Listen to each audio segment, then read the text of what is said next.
শেখ হাসিনা ভালো ছিল বলছে জনগণ, বাংলাদেশটা পতন হইছে ইউনূসের কারণ।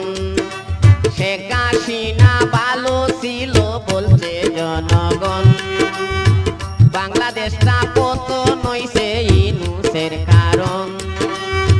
মাজার মন্দির ভাঙছে যত, মাজার মন্দির ভাঙছে যত, এসব তোমার চলো না অবৈধ সরকার আমরা মানি না বাইরে, অবৈধ সরকার আমরা মানি না।